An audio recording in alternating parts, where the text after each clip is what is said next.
No sabes nada de Cábala, estás en el punto cero, quieres empezar a estudiar Cábala y no sabes por dónde, quédate, este es tu vídeo. Este vídeo es para principiantes. Este vídeo yo lo titulo Cábala desde cero, Cábala desde absolutamente cero.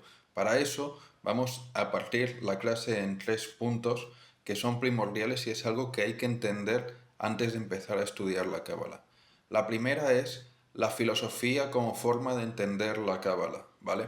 Hay muchas personas que buscan en lo esotérico, que buscan en la magia, miran el árbol de la vida y se preguntan qué habrá ahí, qué misterios se podrán desentrañar. Cuidado, estamos en un universo racional y lógico donde las matemáticas son perfectas, donde la ciencia es perfecta, donde estudiamos biología, donde estudiamos ciencias. Estamos en un mundo racional y cabal, hay que tener los pies sobre la tierra y hay que comparar la mística con la filosofía griega. Los filósofos griegos eran místicos. Sé que esto le puede doler a muchos ateos, pero es la verdad. Si miramos a Pitágoras, Pitágoras fundó la escuela pitagórica y tenía los números como sagrados. Si miramos a Diógenes, Diógenes iba vestido como una zeta, dormía en la calle, dormía en una tinaja, tenía una vida muy parecida a la que podría tener cualquier renunciante a un San Francisco de Asís, era un místico asceta. Si miramos a Heráclito y a Parménides, Parménides era un hombre que dijo que lo que escribió vino como resultado de una experiencia místico-religiosa vinculada a la alegoría del carro, y Heráclito, por su parte, vivía en una cabaña alejada de la ciudad, hablaba de mística, de espiritualidad y tenía una vida propia de una persona espiritual y mística. De hecho, le llamaban el oscuro de Éfeso por su mensaje encriptado y la forma que tenía de comunicarse. Lo mismo pasa con Platón. Platón vivía en una academia donde enseñaba, practicaba el celibato y básicamente era una especie de monasterio aquello. Y ahí es donde él hacía su filosofía y Platón nos hablaba del alma, nos hablaba de metafísica. Véase lo importante que fue posteriormente el neoplatonismo a nivel espiritual. Entonces no se puede desvincular a Platón de la filosofía. Y Aristóteles es el padre de la filosofía y es el padre de la teología cristiana, de la teología musulmana. Es mediante él que se explican las cuestiones del alma. Si tú te vas al cristianismo, verás que el alma está explicada mediante Aristóteles y es súper influyente de Santo Tomás de Aquino. Entonces, los filósofos griegos eran gente mística espiritual. Cuando yo digo hay que vincular el árbol de la vida a la filosofía, no lo digo desde una perspectiva atea. Obviamente existen unas verdades espirituales y metafísicas. Lo que quiero decir es que hay que tener los pies sobre la tierra. Si tú buscas brujería, si tú buscas magia, si buscas esoterismo, lo siento, pero te lo tengo que decir, nunca encontrarás nada. Será como si te metieras en un laberinto que no hay salida y siempre das vueltas, vueltas y vueltas. En el mundo cabal, en el mundo racional en el que vivimos, esas cosas no suceden así, no existe la magia. Por ende, mirar la cábala desde la magia es perderse en tonterías. Ahora bien, lo que tenemos que hacer es mirarla desde la filosofía, pero no desde una filosofía atea. Hay que mirarla desde una filosofía espiritual y metafísica. Y hay que entender la cábala como una forma superior de comprender a Dios, el espíritu y el alma, y observarlo todo en una perspectiva de 360 grados en su conjunto. Ese es el punto número uno. Dejar tonterías esotéricas de lado y centrarnos en la mística cabal racional propia de la espiritualidad y de la filosofía. Uno. Punto 2. Una vez que hemos matizado esto, podemos entrar a hablar de lo que es la cábala en la Biblia. ¿En qué momentos encontramos la cábala en la Biblia? Yo os voy a decir que no es tan importante porque no veo una vinculación directa entre estos momentos en la Biblia y, por el otro lado, lo que es la cábala en sí misma. Me parece una vinculación un poco forzada que se utiliza para justificar, pero yo creo que es importante entenderla y saberla con tal de profundizar en los misterios de la cábala, porque es bagaje cultural, hay que saber estos fragmentos de la Biblia, ¿vale?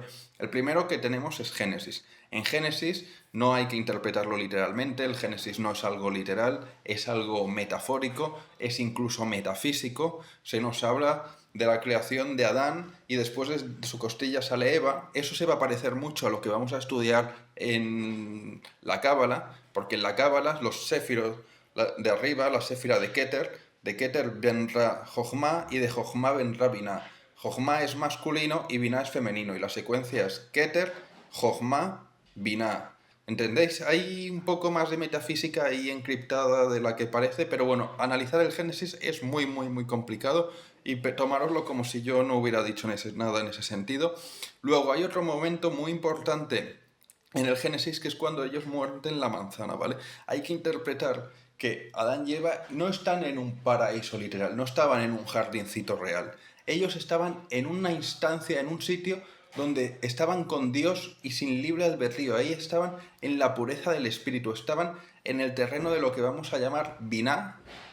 Binah es Salat, Silut, Binah y Yesirat. Son tres fases que se estudian en la Cábala y ellos estaban en un mundo superior, sus almas estaban en un estadio superior. Y en el momento en el que muerden la manzana, en el momento en el que se les da libre albedrío, en el que se les da entendimiento, en el que se les da la libertad de escoger entre el bien y el mal, ellos descienden a la tierra, que es el mundo material, terrenal, normal, donde se han dado la evolución de los animales y de las especies y de todo esto, ¿vale?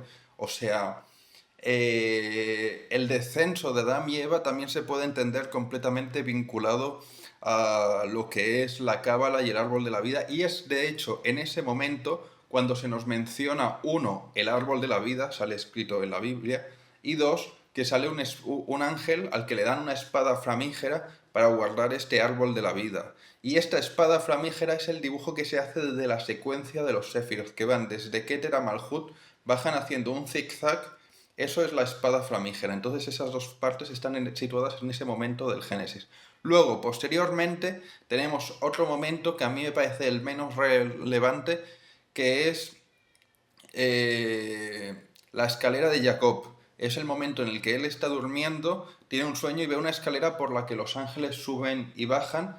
Y esto hay gente que lo vincula al ascenso por la séfira del árbol de la vida, y hay gente que incluso lo vincula a lo que son los distintos estadios de que son Yesirat, Briat y Atziluz, ¿vale? O sea, van a ser niveles que se van a dividir en vertical sobre el árbol de la vida. Yo honestamente no lo veo tan vinculado, me parece un poco forzado, pero era importante mencionarlo, que lo sepáis, que la escalera de Jacob también se vincula normalmente mucho a lo que es el árbol de la vida. Y luego vienen otros dos que son bastante importantes porque están plenamente vinculados a la Merkaba. ¿Y qué es la Merkaba? La Merkaba es el árbol de la vida y el árbol de la vida es la Merkaba, ¿vale? Mediante el árbol de la vida entendemos lo que es la Merkaba y mediante la Merkaba entendemos lo que es el árbol de la vida. La Merkaba en hebreo significa literalmente carro o vehículo y es la forma que tenemos de ascender. Tiene una explicación racional que no se puede dar en la primera clase, ¿vale? Pero juro que tiene una explicación racional que no va en lo esotérico ni en lo mágico, no, hablo de metafísica pura y mística y filosofía. Entonces está muy vinculada a la Merkaba. La Merkaba normalmente se vincula a la alegoría del carro y tenemos dos momentos que este carro sale.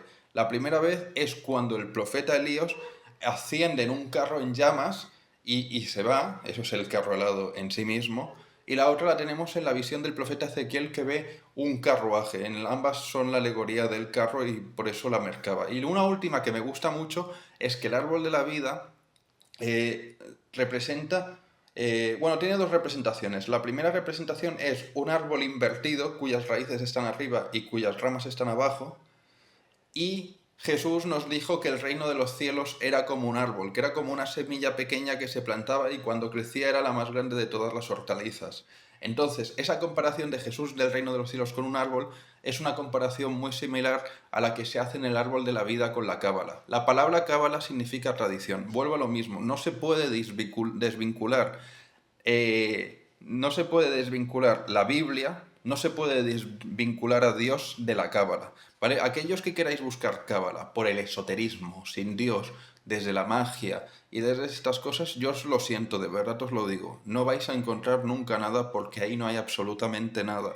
La forma de encontrar algo en la cábala es desde la razón, desde el intelecto, de decir metafísica, filosofía, reflexión y tener los pies en la tierra, y desde Dios, desde la Biblia y desde el estudio de la religión. Como digo, Cábala viene de tradición y es la tradición judía que está plenamente vinculada a Dios.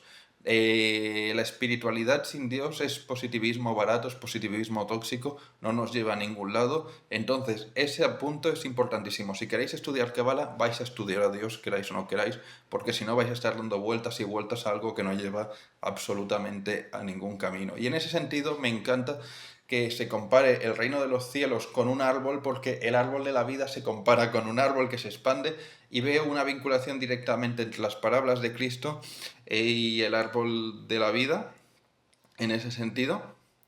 Y esa es la primera parte. Otro gran misterio es el siguiente. La Biblia, en hebreo, empieza con Bereshit baja Elohim. Bereshit es la primera palabra con la que se escribe el Antiguo Testamento en hebreo o la Torá para los judíos. Bereshit empieza con la letra Bet. Bet es la segunda letra del alfabeto. Y ahora preguntaréis, ¿por qué la Biblia, por qué el Antiguo Testamento, por qué la Torá empieza con la segunda letra del alfabeto y no con la primera? ¿Es por casualidad? No. En la Torá nada es casualidad. Todas las letras tienen unos números y todas las letras tienen unos significados.